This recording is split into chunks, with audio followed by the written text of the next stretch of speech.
لیکن جب انہوں نے مسلم ملکوں پہ قبضہ کیا تو اپنا نصاب پڑھایا، اپنا ذہن لے کر آئے، جو نئی اپر کلاس بنائی، پڑھی لکھی کلاس، وہ کلاس کون سی تھی؟ یونیورسٹیوں اور کالجوں میں پڑھے ہوئے لوگ۔ سوالات تو وہی ہیں پرانے والے ہیں، لیکن جو تبدیلی ہے وہ کمیونیکیشن کے ذرائع کی ہے۔ پہلے صرف زبان سے کمیونیکیشن ہوتی تھی، پھر تحریریں آ گئیں، کتاب، پیمفلیٹ، رسالے، اور اب تو یہ ہے کہ ایک اکیلا آدمی اپنے گھر پہ کمپیوٹر پہ بیٹھ کر لاکھوں اور کروڑوں لوگوں تک صحیح یا غلط بات پہنچا سکتا ہے۔ اس کو کہیں جانے کی ضرورت نہیں ہے، اسے کچھ کرنے کی ضرورت نہیں ہے، صرف ایک آئیڈیا بنائے، سلیقے سے تیار کرے، اور جو انٹرنیٹ پہ مختلف سسٹم بنے ہوئے ہیں ان کو استعمال کر کے پھیلانا شروع کر دے۔ اس کو ہم خیال مل جاتے ہیں، ہر خیال کو ہم خیال مل جاتے ہیں، جو اس کی کاپیاں کر کے آگے بھیجتے ہیں، ملٹی پلائی ہو جاتی ہے یہ چیز، اور لاکھوں افراد تک، بلینز تک، کروڑوں تک ایک بات پہنچ جاتی ہے، صحیح یا غلط۔ تو کمیونیکیشن کے ذرائع پھیلنے کی وجہ سے سوالات کا دائرہ بھی وسیع ہو گیا ہے۔ پہلے بہت سارے علمی سوالات تھے جو اہل علم تک محدود رہتے تھے، لیکن اب ہر ایک کی رسائی وہاں تک ہے۔ بہت سے سوالات اور ان کے جوابات ایسے ہوتے ہیں کہ جو ہر آدمی کے لیے ہوتے ہی نہیں ہیں، انسان کی کیپیسٹی نہیں ہوتی کہ سمجھ سکے، لیکن سوالات کی زد میں وہ بھی ہے۔ اس کا نقصان یہ ہوتا ہے کہ بہت سے سوالات الجھا دیتے ہیں ایک آدمی کو، جب جواب آتا ہے تو اس کی سمجھ میں نہیں آتا، اور سمجھ میں نہ آنے کا سبب یہ نہیں ہوتا کہ سوال کا جواب غلط ہے، بلکہ اس سننے والے یا پڑھنے والے کی ذہنی صلاحیت و استعداد کا مسئلہ ہوتا ہے کہ اس کے لیول کا سوال تھا نہ جواب ہے، وہ الجھا رہتا ہے۔ تو یہ اس دور کے فتنہ ہے۔ دوسرا چیلنج یہ ہے کہ وہ معاملات جو سیٹلڈ ہیں، یعنی خاص طور سے مسلمانوں کے لیے، ان کو دوبارہ سے چھیڑ دیا گیا ہے۔ جن چیزوں کے فیصلے ہو چکے ہیں، جن چیزوں پر اکثریت کا اتفاق ہے، جو چیزیں اسلام میں طے شدہ ہیں، ان پہ سوالات اٹھا لیے گئے ہیں، اور دوبارہ سے لوگ کنفیوز ہو گئے ہیں کہ ہاں سوال تو بڑا اہم ہے، اس کا جواب کیا ہے۔ تشکیک، شک، اور تیسری چیز جو ہے اس سے بڑھ کر الحاد، یعنی اللہ کا انکار، نبی کا انکار، آخرت کا انکار، وحی کا انکار۔ اس مرحلے سے اہل یورپ گزر چکے ہیں، اور اب اسی تجربے سے مسلمانوں کو گزارنے کی صحیح کی جا رہی ہے۔ اس لیے میں ضروری سمجھتا ہوں کہ کچھ بات تو اسلام کی اصل کے متعلق بتاؤں، اور کچھ باتیں عیسائیت کی تاریخ یا یورپ کے تجربے کے بارے میں بتاؤں۔ اس کے بعد دو تین اہم سوالات کے جواب دوں گا، پھر آپ کو جو سوال کرنے ہیں وہ آپ کر لیجئے گا۔ ہمارا تصور حیات و کائنات یہ ہے اسلام کا، ہمارا ورلڈ ویو یہ ہے، دنیا کو اور زندگی کو اور کائنات کو دیکھنے کا اینگل یہ ہے کہ پوری کائنات اللہ تعالیٰ نے بنائی ہے۔ اچھا، یہ بات تو ہر مسلمان مانتا ہے، اس میں خاص بات کیا ہوئی؟ زبانی ماننے میں اور اس کو اچھی طرح سے سمجھنے میں اور دل سے یقین میں اور اس کا تعلق باقی چیزوں سے جوڑنے میں اور محض مان لینے میں فرق ہے۔ اللہ ایک ہے، اللہ رازق ہے، ہم سب مانتے ہیں کہ اللہ رازق ہے، کہ ہم میں سے کتنے لوگ ہیں جو عملاً اس پہ یقین رکھتے ہیں کہ اللہ رازق ہے؟ ہم تو سمجھتے ہیں کہ اگر فلاں گھپلا نہ کریں، فلاں گڑبڑ نہ کریں، دو نمبریاں نہ کریں، ملاوٹ نہ کریں، جھوٹ نہ بولیں، رشوت نہ لیں، رشوت نہ دیں، تو ہمارا رزق شاید مارا جائے گا۔ اس میں غریب نہیں، امیر بھی شامل ہوتے ہیں۔ اور ویسے بات کرو کہ بھائی اللہ رازق ہے، دیتا تو وہ ہے، جو تقدیر میں لکھا وہ ضرور مل کے رہے گا، لیکن تقدیر کے ملے ہوئے کو حاصل کرنے کے لیے جو اسلام نے کہا ہے کہ حلال و حرام کی تمیز ضروری ہے، ہم اس کو بھول جاتے ہیں۔ اسی لیے اگر یہ کائنات اللہ تعالیٰ نے بنائی ہے اور ہم مانتے ہیں تو یہ کافی نہیں ہے، اس کو عملاً سمجھنا چاہیے، دل سے ماننا چاہیے، اس کے جو تقاضے ہیں ان کو بھی سمجھنا چاہیے۔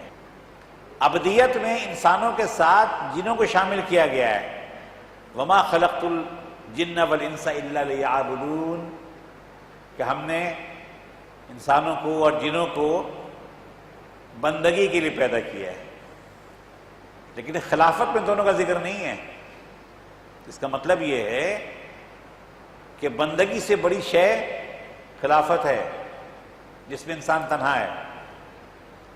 قرآن و حدیث میں کسی کا ذکر نہیں ملتا کہ وہ اسے بھی خلافت دی گئی ہے۔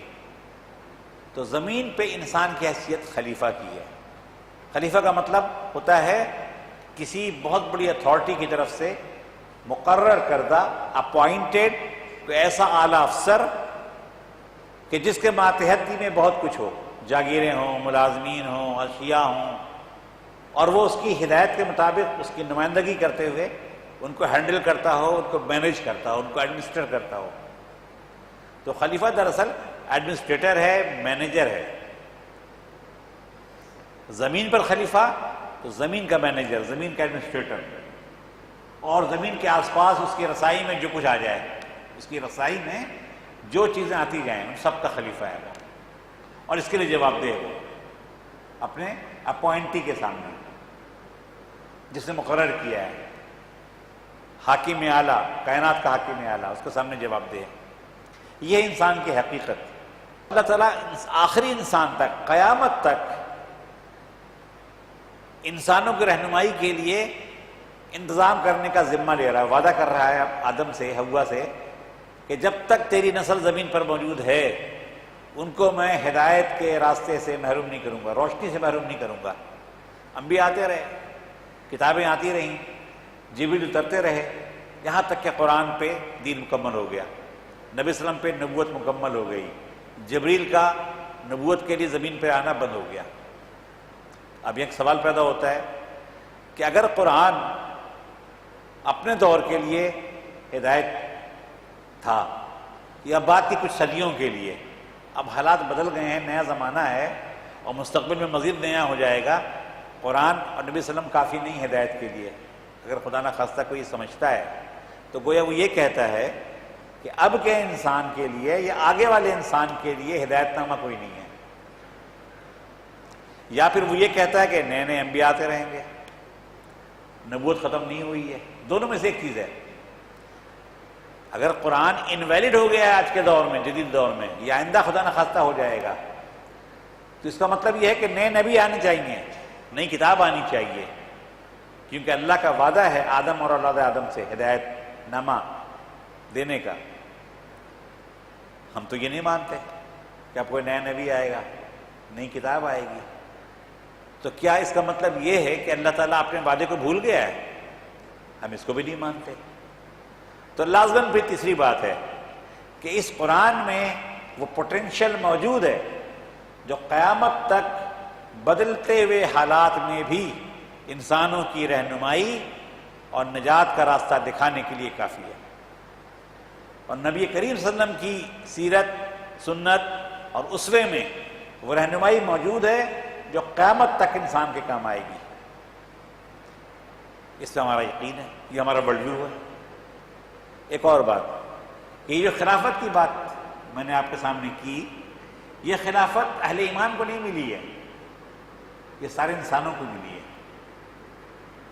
سارے انسان خلافت میں شریک ہیں، اسی لیے انسانوں میں بہت سی چیزیں ایسی ہیں جو مشترک میراث ہیں، مثلا سائنس، ٹیکنالوجی، دوائیں، انفارمیشن کے ذرائع۔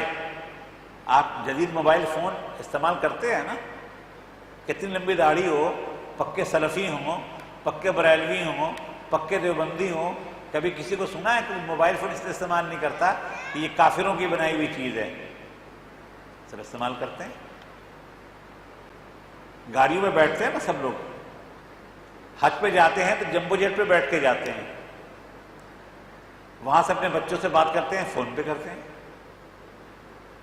وہاں نماز ہوتی ہے حرم میں تو تو لاؤڈ سپیکر پہ اللہ اکبر کی صدا آتی ہے، ہم اس کے مطابق رکوع سجود کرتے ہیں۔ یہ ساری چیزیں کافروں کو بنائی ہوئی ہیں، مسلمانوں کی بنائی ہوئی نہیں ہیں، اور ایسی سینکڑوں چیزیں ہم استعمال کرتے ہیں اور ٹھیک استعمال کرتے ہیں، اس لیے کہ یہ چیزیں نہ مومن ہے نہ کافر ہیں۔ ٹیلی فون نہ مومن ہے نہ کافر ہے، لاؤڈ سپیکر نہ مومن ہے نہ کافر ہے، جہاز نہ مومن ہے نہ کافر ہے، ٹیکنالوجی مومن و کافر نہیں ہوتی، دوائیں مومن و کافر نہیں ہوتی۔ میں ہارٹ پیشنٹ ہوں، 10 دوائیں کھاتا ہوں،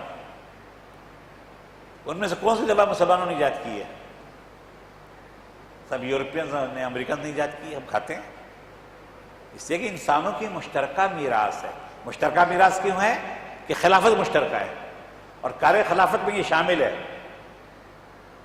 کہ نئے نئے راز معلوم کرو کائنات کے، کائنات کی قوتوں کو قابو کرو، انسانوں کے لیے استعمال کرو۔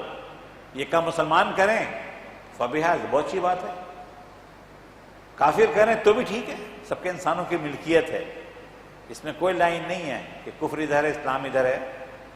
تو یہ مشترکہ خلافت ہے، اور انسانوں کی بے شمار چیزیں، خاص طور سے علم اور ٹیکنالوجی، یہ مشترکہ میراث ہے۔ لیکن کچھ چیزیں ایسی ہیں جس کے لیے ایمان اور وحی ضروری ہے۔ مثلا خلافت کا تقاضا بہرحال یہ ہے کہ بندگی کریں گے آپ، جو بندگی نہیں کرے گا اللہ کی وہ خلیفہ نہیں ہو سکتا، اور اس بندگی کا طریقہ وہی صحیح ہے جو قرآن نے بتایا ہے اور صحابہ قرآن صلی اللہ علیہ وسلم نے سکھایا ہے، تو لازمی چیز ہے۔ انسانوں کا ایک معاشرہ بننا تھا زمین پر، اس معاشرے کو پاکیزہ ہونا چاہیے، وہ پاکیزگی نہیں آ سکتی قرآن کے بغیر اور صحابہ قرآن صلی اللہ علیہ وسلم کے طریقے کے بغیر۔ اس کے لیے ضروری ہے، یہ سب مسلمان ہی کر سکتے ہیں، مسلمان بھی نہیں کرتے سارے۔ تو یہ وہ ورلڈ ویو ہے، یہ وہ تصور حیات و انسان و کائنات ہے جو اللہ تعالیٰ دیتا ہے اسلام کے ذریعے سے۔ ایک دفعہ میں جاپان گیا ہوا تھا، تو بلکہ پہلی بار جب گیا تو جمعے کی نماز کے بعد انہوں نے کہا کہ ایک نشست کر لیتے ہیں، اعلان کر دیا، لوگ بیٹھ گئے، نمازی پاکستانی بیشتر تھے۔ تو ایک صاحب نے سوال کیا کہ میں کسی فیکٹری میں کام کرتا ہوں، وہاں جاپانی مجھ سے پوچھتے ہیں کہ تم لوگ سور کیوں نہیں کھاتے ہو؟ جاپانی سور کا گوشت شوق سے کھاتے ہیں، بہت پسند ہے ان کو، اور حیران ہوتے ہیں کہ اتنا اچھا گوشت، یہ مسلمان اس سے محروم ہیں، بیچارے مسلمان سور سے محروم ہیں۔ کہتے ہیں ہم جو جواب دیتے ہیں اس سے مطمئن نہیں ہوتے، آپ بتائیے۔ میں بھی چکرا گیا، میرے پاس بھی کوئی جواب نہیں تھا، وہ سارے جواب جو میں دے سکتا تھا اب ان کے پاس موجود تھے پہلے سے۔ میں نے دل میں اللہ سے دعا کہ اللہ نے ایک خیال ڈال دیا، اپنے تئیں میں نے ٹالنے کے لیے بات کی۔ میں نے کہا کہ بھائی اس جاپانی سے آپ کہیے کہ ہمارے یہاں ایک سوال ہوتا ہے کہ جس کو تم نے اللہ مانا ہے، رب مانا ہے، اس کے آگے کمپلیٹ، ٹوٹل اور انکنڈیشنل سرنڈر کرتے ہو کہ نہیں کرتے؟ مکمل سرنڈر اللہ کے آگے، ٹوٹل سرنڈر، غیر مشہور سرنڈر، لا محدود سرنڈر اللہ کے آگے۔ جب ہم سرنڈر کر دیتے ہیں تو اس کے بعد یہ سوال باقی نہیں رہتا کہ یہ کام کیوں کروں اور یہ کام کیوں نہ کروں، فلاں چیز حرام کیوں ہے، فلاں چیز حلال کیوں ہے، نماز کیوں پڑھوں، 5 وقت کیوں پڑھوں اور ایسے کیوں پڑھوں، فلاں چیز کھاؤں اور فلاں چیز نہ کھاؤں، یہ سوال باقی نہیں رہتے۔ ہم سرنڈر کر دیا، ہم نے مان لیا کہ جو آپ کہیں گے ہم کریں گے، جس سے آپ روکیں گے ہم رک جائیں گے۔ اجتماع ختم ہو گیا، کوئی ہفتہ بھر بعد وہ صاحب ملے ایک اور جگہ پہ، بڑے خوش تھے، کہنے لگے یہ جواب دیا تو وہ جاپانی کہتے ہیں کہ بالکل ٹھیک ہے، یہ بات ٹھیک ہے تمہاری، اس کا ہم مانتے ہیں، عقل مانتی ہے اسے۔ تو مجھے اندازہ ہوا کہ دین کا دفاع کرنے کے لیے بھی آپ کو بیسکس پہ جانا پڑے گا، back to the basics. Medical science کا ایک اصول ہے، میں ڈاکٹر نہیں ہوں لیکن ڈاکٹر سے سنا اور پڑھا ہے کہ میڈیکل سائنس کا ایک اصول ہے کہ ایسا مریض آ جائے جس کے مرض کے بارے میں ڈاکٹرز تعین نہ کر پا رہے ہوں، الجھے ہوئے امراض ہوں، ایکسپرٹس بھی کنفیوز ہو جائیں، تو کہتے ہیں گو ٹو دی بیسکس، بنیادی چیزوں کو چیک کرو، بنیادی چیزوں کی طرف جاؤ، میڈیکل سائنس کی جو بنیاد ہے وہاں سے شروع کرو، اور کہتے ہیں اس کے بعد یہ ہوتا ہے کہیں نہ کہیں سرا مل جاتا ہے۔ تو دینی حوالے سے بھی جو امراض پھیلے ہوئے ہیں اس کا طریقہ بھی ہے گو ٹو دی بیسکس. اور بیسکس میں ایک بیسک یہ ہے کہ اسلام کا مطلب ہی سرنڈر ہے. اسلام کا مطلب کہتے ہیں پیس ہے، پیس بالکل ہے، یہ ثانوی مطلب ہے، دوسرا مطلب ہے. جو بیسک بنیادی اور اصل مطلب ہے اسلام کا وہ ہے سرنڈر کرنا، سبمٹ کرنا، غیر مشروط اور لامحدود طور پر مان لینا. اسی لیے افغانیوں کے ہاں ایک طریقہ تھا، جب روس کے خلاف وہاں افغانی لڑ رہے تھے، آزادی کی جنگ لڑ رہے تھے، تو وہاں ایک اصطلاح استعمال ہوتی تھی کہ تسلیم کر لیا، تسلیم کر لیا. میں نے کسی سے پوچھا کہ تسلیم کا کیا مطلب ہے؟ مطلب اردو میں بھی ہے ماننا، تو کہتے ہیں سرنڈر کرنے کو فارسی میں تسلیم کہتے ہیں، سرنڈر کرنے کو. میں سمجھ میں اچھا اچھا اچھا. تو اسلام جو ہے دراصل سرنڈر کرنے کا نام ہے، تسلیم ہے. کہ اللہ کے آگے تسلیم کا مطلب زبان سے ماننا نہیں ہے، ہم نے کہہ دیا کہ ہاں اللہ کو میں مانتا ہوں. تسلیم ہے مجھے کہ رسول آئے تھے، قرآن آیا تھا، تسلیم کی آخرت ہے. نہیں، surrender, total, unconditional, unlimited surrender, یہ ہے اسلام. اس زمانے کی جو سب سے بڑی سلطنت تھی رومی سلطنت، اس میں ایک داخلی کرائسس پیدا ہوا. اس کرائسس کو حل کرنے کے لیے اس زمانے کا جو قیصر تھا، اس زمانے کا جو بادشاہ تھا، اس نے عیسائی مذہب اختیار کر لیا. اور پھر اس نے پوری ریاست میں اعلان کر دیا کہ سب عیسائی ہو جائیں. تو اکثریت عیسائی ہوگی. اس زمانے میں عموماً طریقہ یہی ہوتا تھا کہ بادشاہ جس مذہب پہ ہوتا تھا لوگ اس پہ چلتے تھے. ایران کا بادشاہ جب شیعہ ہوا تو اس نے اعلان کر دیا کہ سب شیعہ ہو جائیں. جو لوگ ہو گئے خود سے خوشی سے، جو نہیں ہوئے ان کو مار مار کے شیعہ بنایا. صرف 450 سال پہلے کی بات ہے، صرف 450 سال پہلے کی بات ہے. ایران کے صفوی بادشاہ نے جو خود شیعہ ہو گیا تھا، اس نے حکومتی دباؤ سے سختیاں کر کے اکثریت کو شیعہ کر لیا. تو یہی کام رومن بادشاہ نے کیا، عیسائی بنا دیا. وہاں سے بگاڑ شروع ہوا سارا. وقت کے ساتھ ساتھ کیا ہوا کہ شریعت تو ختم ہو گئی نا، تو زندگی گزارنے کے لیے کچھ قانون تو چاہیے. اب وہ قانون کون دے گا؟ میں کیا کھاؤں کیا نہ کھاؤں کس سے پوچھوں؟ شریعت سے فارغ. تو یہ منصب سنبھال لیا پادریوں نے، چرچ نے. وہ بتائیں گے آپ کو. ان کی کانفرنس ہوتی تھی، وہ طے کرتے تھے، اور بدلے ہوئے حالات میں شریعت بھی بدل دیا کرتے تھے. ان کی شریعت آج تک بدل رہی ہے، بدلتی رہتی ہے، جیسا حالات جیسے اس کے مطابق. لیکن عملاً خدائی کا مقام حاصل کر لیا عیسائی پادریوں نے. چنانچہ تقریباً 2000 سال تک ان کے یہاں یہ ہوتا رہا کہ پادریوں کے مظالم، ان کا جبر، ان کی سختی اتنی بڑھ گئی کہ عام یورپین تنگ ہو گیا، پریشان رہنے لگا. 3 طبقوں کا اتحاد تھا، اتحاد ثلاثہ: بادشاہ، پوپ اور زمیندار. یہ تینوں مل کے حکومت کرتے تھے. اس میں سب سے طاقتور پوپ اور بادشاہ ہوتے تھے. کبھی بادشاہ طاقتور زیادہ ہو گیا اور پوپ ساتھ نہیں چلا تو اس کی چھٹی کر دی. کبھی پوپ بہت زیادہ بااختیار ہو گیا تو جس بادشاہ نے اطاعت نہیں کی اس کی چھٹی کر دی. لیکن عام آدمی کو آزادی حاصل نہیں تھی اظہار خیال کی.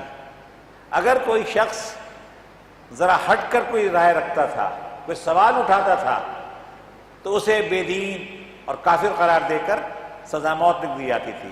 یا سولی چڑھا دیتے تھے، گردن کاٹ دیتے تھے، یا زندہ جلا دیا کرتے تھے. زندہ بھی جلایا ہے لوگوں کو. ان سختیوں سے تنگ آ کر بالآخر وہاں بغاوت شروع ہوئی چرچ کے خلاف. وہ چرچ کے خلاف جو بغاوت تھی وہ عیسائیت کے خلاف بغاوت میں تبدیل ہو گئی.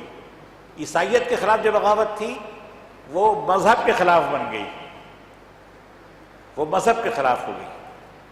اس تحریک کا کیا نام ہے؟ اس تحریک کا نام ہے روشن خیالی کی تحریک، انلائٹنمنٹ موومنٹ. فلسفہ یہ دیا گیا کہ انسان کی ہدایت کے لیے، رہنمائی کے لیے وحی کی ضرورت نہیں ہے، نبی کی ضرورت نہیں ہے، بائبل کی ضرورت نہیں ہے. انسان کی ہدایت کے لیے اس کی عقل کافی ہے. عقل کافی ہے، وہ بتا دیتی ہے کیا صحیح ہے کیا غلط ہے. کچھ دنوں میں اندازہ ہوا کہ عقل کافی نہیں ہے، تو انہوں نے کہا اچھا تو انسانی تجربہ بھی شامل کر لو اس میں. عقل اور انسانی تجربہ پھر جب جمہوریت کی تحریک چلی، سوال یہ پیدا ہوا کہ کس کی عقل، کس کا تجربہ؟ میری عقل اور ہے، میرا تجربہ اور ہے، آپ کا اور ہے۔ میں آپ سے کم عقل مند تھوڑی ہوں، میں آپ سے کم تجربہ کار تھوڑی ہوں، میں آپ سے عمر میں بڑا ہوں تو اور زیادہ تجربہ کار ہوں۔ آپ کہتے ہیں نہیں، میرا تجربہ، میری عقل۔ تو پھر یہ ہوا کہ پبلک کی رائے، جنرل ول، رائے عامہ، خواہش عام، بھلا کہے جسے دنیا اسے بھلا کہیے، زبان خلق کو نقار ہے خدا کہیے، یہ وہاں سے آیا فلسفہ۔ پھر اس کے بعد یہ ہوا کہ یہ رائے عامہ کیسے معلوم کی جائے گی، خواہش عام، تو پھر یہ طے ہو کہ پارلیمنٹ طے کرے گی۔ چنانچہ ان کے یہاں خیر و شر، حق و باطل، صحیح و غلط، جائز و ناجائز کا فیصلہ کرنے کے 4 طریقے ہیں: انسانی عقل، انسانی تجربہ، لوگوں کی خواہشات کہ وہ کیا چاہتے ہیں، اور چوتھی چیز پارلیمنٹ۔ وحی کی ضرورت نہیں ہے، نبی کی ضرورت نہیں ہے، کتاب کی ضرورت نہیں ہے۔ موجودہ جو تہذیب ہے جس کا حصہ ہم بھی ہیں، پاکستانی سوسائٹی بھی ہے، مسلم سوسائٹی بھی ہے، وہ اسی انقلاب کا نتیجہ ہے جو یورپ میں آیا تھا۔ لیکن یورپینز کی تاریخ الگ ہے، تجربہ الگ ہے، کشمکش الگ ہے، اس کا حاصل بھی الگ ہے۔ لیکن جب انہوں نے مسلم ملکوں پہ قبضہ کیا تو اپنا نصاب پڑھایا، اپنا ذہن لے کر آئے، جو نئی اپر کلاس بنائی، پڑھی لکھی کلاس، وہ کلاس کون سی تھی؟ یونیورسٹیوں اور کالجوں میں پڑھے ہوئے لوگ۔ اس میں کوئی دوئی نہیں ہے۔ جس طرح کہ ایک انسان کا معاملہ ہوتا ہے کہ انسان یا انسان ہوتا ہے یا نہیں ہوتا، ایسا تو نہیں تھا کہ آدھا انسان آدھا بندر ہے، آدھا انسان آدھا گدھا ہے، آدھا انسان آدھا شیر ہے۔ یا وہ شیر ہوگا یا انسان ہوگا، یا گدھا ہوگا یا انسان ہوگا، یا بندر ہوگا یا انسان ہوگا۔ تو جس طرح انسان ایک یونٹ ہے، اکائی ہے، اسی طرح سے انسانی زندگی بھی ایک اکائی ہے۔ آپ اس پہ یہ نہیں کہہ سکتے کہ یہ دائرہ وہ ہے جو اسلام کے زیر اثر آتا اور یہ دائرہ جو ہے اسلام سے خالی رہ سکتا ہے۔ عملاً تو یہی کرتے ہیں کہ جب ایک دلی والا اٹھتا ہے گھر سے اور جا کے دکان پر بیٹھتا ہے تو اس وقت صرف وہ دلی والا ہوتا ہے اور صرف دکاندار ہوتا ہے۔ جب چھٹی کر کے گھر آتا ہے تو مسلمان بھی ہوتا ہے، دیندار بھی ہوتا ہے، خیرات بھی کرتا ہے، لیکن اپنی دکان پہ بیٹھ کر اپنے ملازم کو 10 روپے بھی اضافی نہیں دے گا وہ، کیونکہ دلی والا ہے۔ اور میں دلی والوں سے بات کر رہا ہوں تو معذرت کر لیتا ہوں۔ اس کی وجہ یہ ہے کہ ہم نے زندگی کو خانوں میں بانٹ دیا ہے کہ یہاں پہ اسلام پہ عمل ہوگا، یہاں پر نہیں ہوگا۔ عمرہ کرنے کے لیے 3 لاکھ روپے خرچ کر دوں گا، لیکن اپنے کسی ملازم کی 3000 کی دوائیں تنخواہ کے علاوہ نہیں دوں گا، تو زکوٰۃ سے دوں گا۔ زکوٰۃ جو میرا پیسہ نہیں ہے، زکوٰۃ تو میرا پیسہ ہی نہیں ہے، تو دینا ہی دینا ہے مجھے، نہیں دوں گا تو سارا مال میرا ناپاک ہو جائے گا۔ وہ اللہ کا پیسہ ہے، اللہ کے بندوں کا پیسہ ہے، زکوٰۃ میں سے۔ لوگ پوچھتے ہیں مجھ سے بہت سارے کہ وہ ہمارے فلاں عزیز کو ضرورت ہے، کیا زکوٰۃ سے دے دوں؟ تو اگر ایسے ہی کوئی آدمی ہو تو میں کہتا ہوں دے دو۔ بے تکلفی ہوتی ہے تو میں کہتا ہوں کہ 97.5% میں سے دو نا اس کو۔ تمہارا کزن ہے، تمہارا عزیز ہے، اس کو 2.5% جو اللہ تعالیٰ نے تم پر لازم کر دیا ہے اس میں سے کیوں دیتے ہو؟ جو 97.5% ہے اس میں سے دو اس کو۔ خیر یہ تو جملہ مترجہ تھا۔ میں جو بات عرض کر رہا ہوں کہ بہت سے سوالات آج اس لیے پیدا ہوئے ہیں کہ دنیا کی جو غالب تہذیب ہے، اس کے جو امام ہیں، ان کا سماجی، تاریخی اور مذہبی تجربہ مختلف ہے، لیکن وہ مسلمانوں کو اور اسلام کو اسی تجربے کے پیمانے پر ناپتے ہیں، جانچتے ہیں، سوچتے ہیں اور رہنمائی دینا چاہتے ہیں۔ اس سے کنفیوژن پیدا ہوتا ہے۔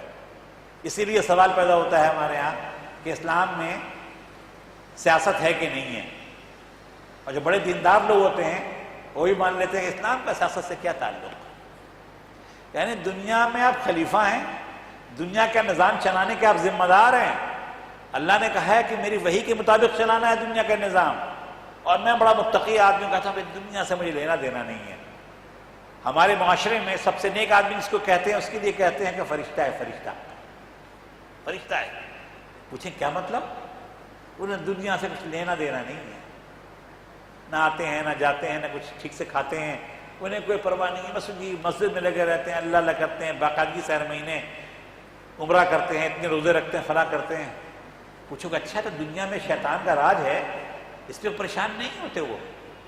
یعنی بھائی دنیا داری سے تھوڑی تعلق ہے ان کا، یعنی زمین پر خلافت کے منصب پر قبضہ کر لیا شیطان نے یا ان کے چیلوں نے، لیکن یہ ایسے متقی اور اللہ والے ہیں کہ ان کو کوئی پریشانی نہیں ہے اس پر۔ فرشتے ہیں، فرشتے۔ میں اس پہ کہتا ہوں کہ انسان فرشتے سے افضل ہے۔ سجدہ کس نے کیا تھا؟ انسان نے کیا تھا فرشتوں کو یا فرشتوں نے کیا تھا انسان کو؟ فرشتوں نے کیا تھا نا سجدہ۔ تو جس کو سجدہ کیا جائے وہ افضل ہوتا ہے کہ ساجد افضل ہوتا ہے؟ جس کو سجدہ کیا جائے وہ افضل ہوتا ہے۔ تو مجھے فرشتوں نے، آپ کو فرشتوں نے سجدہ کیا، سرنڈر کیا ہمارے آگے، انسانوں کے آگے۔ سجدے کا مطلب ہے سرنڈر کیا، آپ کی خلافت کو مان لیا، اطاعت کرنے کو مان لیا اور آپ کا تعاون کرنے کو مان لیا سوائے ابلیس کے۔ اب میں فرشتہ بننا چاہوں تو گویا کہ اوپر سے اتر کے نیچے آنا چاہتا ہوں۔ خلیفہ صاحب خلافت پہ راضی نہیں ہیں، نیچے آنا چاہتے ہیں۔ اس کو کسی شاعر نے کہا ہے نا، فرشتے سے بہتر ہے انسان بننا، فرشتے سے بہتر ہے انسان بننا، مگر اس میں پڑتی ہے محنت زیادہ۔ فرشتہ بننا بڑا آسان ہے نا، نہ کسی چیز پہ لڑنا ہے، نہ کسی چیز پہ اعتراض کرنا ہے، نہ کسی کی مخالفت مون لینی ہے، نہ مفادات پہ کوئی ضرب ہے۔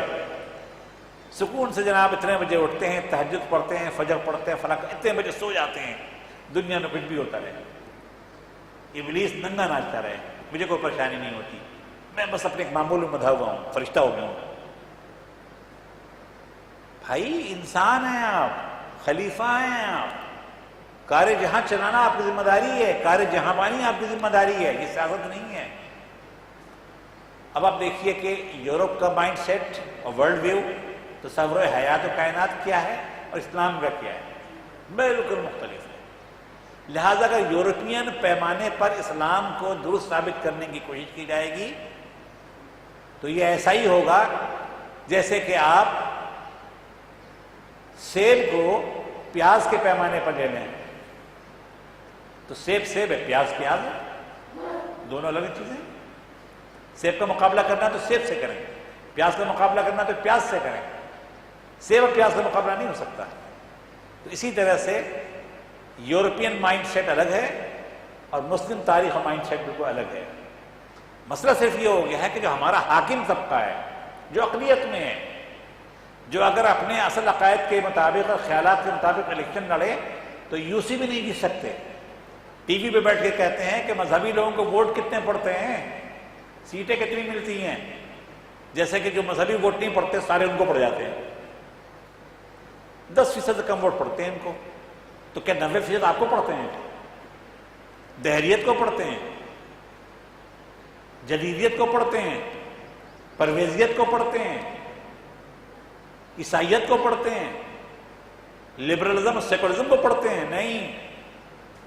جو آدمی انکم کو ووٹ دیتا ہے، جو پیپلز پارٹی کو ووٹ دیتا ہے، اور جو مسلم لیگ نون کو ووٹ دیتا ہے، جو تحریک انصاف کو ووٹ دیتا ہے، کوئی ووٹر یہ نہیں سمجھتا کہ وہ اسلام کے مقابلے پر دہریت کو ووٹ دے رہا ہے، کوئی نہیں سمجھتا۔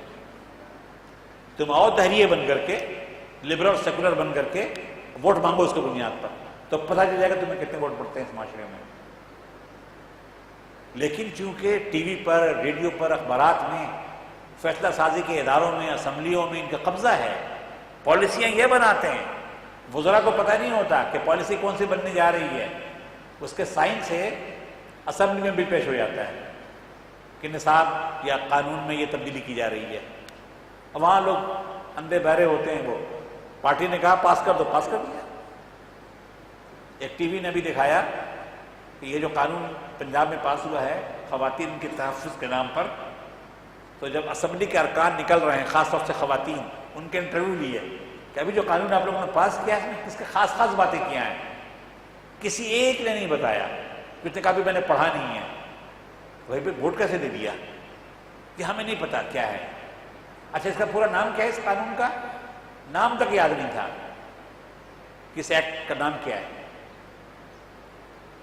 وہ بناتا کوئی اور ہے، بنانے کے لیے الگ سسٹم۔ تو یہ ایک چھوٹا سا طبقہ ہے جو پورے معاشرے کو گمراہ کر رہا ہے اور گمراہی کے جو مراکز قائم کیے ہیں۔ یہ جو بزنس اسکولز ہیں IBA والا MBA کرانے والے خاص طور سے لا اسکولز کھل رہے ہیں، یہ خاص ٹارگٹ ہے کہ چونکہ یہاں کے نکلے ہوئے بچے ہی مختلف جگہوں پر پہنچیں گے. یہ ایڈورٹائزنگ میں دیکھیں گے آپ خاص قسم کا ذہن بنتا ہے. میں نے اس پر تھوڑی سی کچھ لوگوں سے معلومات لی تو پتہ لگا کہ اس میں کوئی پالیسی کا ایشو نہیں ہے.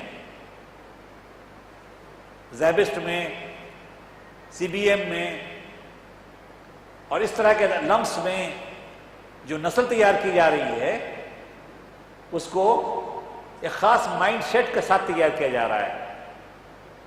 ایک لڑکی کا ایک خط چھپا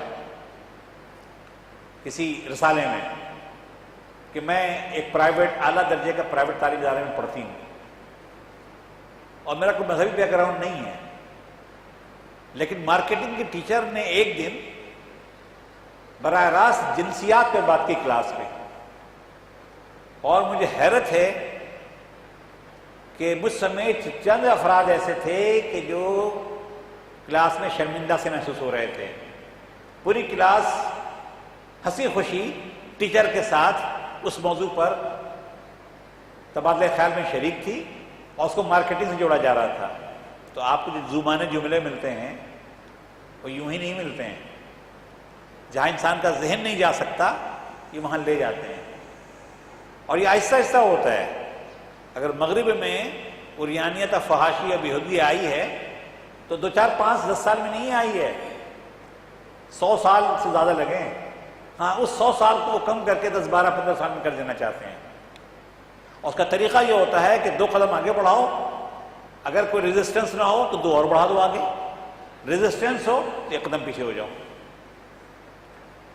یہ جو ختم نبوت والا وہ توہین رسالت والا معاملہ ہے، پاکستان میں اسلامی جمہوریہ پاکستان میں 98% مسلمانوں کے ملک میں ناموس رسالت کے حوالے سے جو پہلی سزائے موت ہوئی ہے وہ کسی شاتم رسول کی نہیں ہوئی ہے، وہ ایک عاشق رسول کی ہوئی ہے. یہ بحث اپنی جگہ پر ہے کہ اس کو قانون ہاتھ میں لینا چاہیے تھا کہ نہیں لینا چاہیے تھا، بلکہ یہ بحث بھی ہو سکتی ہے کہ سلمان تاثیر صاحب شاتم تھے کہ نہیں تھے. لیکن جس نے قتل کیا اس نے یہ سمجھ کر کیا کہ یہ شاتم رسول ہے. جس نے قتل کیا وہ عادی مجرم نہیں تھا، نہ نفسیاتی مریض تھا، نہ دہشت گرد تھا، وہ دن بھر ساتھ تھا. دوپہر کے کھانا جب لاٹ صاحب نے اپنے دوست کے ساتھ کھایا اور کھا کے نکل رہے تھے تو یہ کہیں سے واش روم وغیرہ سے آ رہا تھا، اس کا سامنا آمنا ہو گیا. اس نے کہا سر آپ کے بارے میں بہت سی باتیں پھیلی ہوئی ہیں، مسلمانوں کے لیے وہ جذباتی اور حساس مسئلہ ہے، پلیز احتیاط کیا کریں. گورنر چپ رہا تھا، چپ نہیں رہا، وہ اس کو ڈانٹا. اچھا بدتمیز آدمی تو تھا، وہ بہت ہی بدتمیز اور انسانی حوالے سے بہت برا آدمی تھا، وہ گھٹیا آدمی. اس نے ڈانٹا اور جو باتیں پھیلی ہوئی تھیں اس سے زیادہ سخت باتیں اس کے سامنے کی. تو ممتاز قادری کو اگر پہلے شبہ تھا کہ یہ شاتم رسول ہے تو اس لاٹ صاحب کی باتیں سن کر کے اسے یقین ہو گیا کہ یہ شاتم رسول ہے. اس کے بعد ایک مسلمان کیا کرتا ہے؟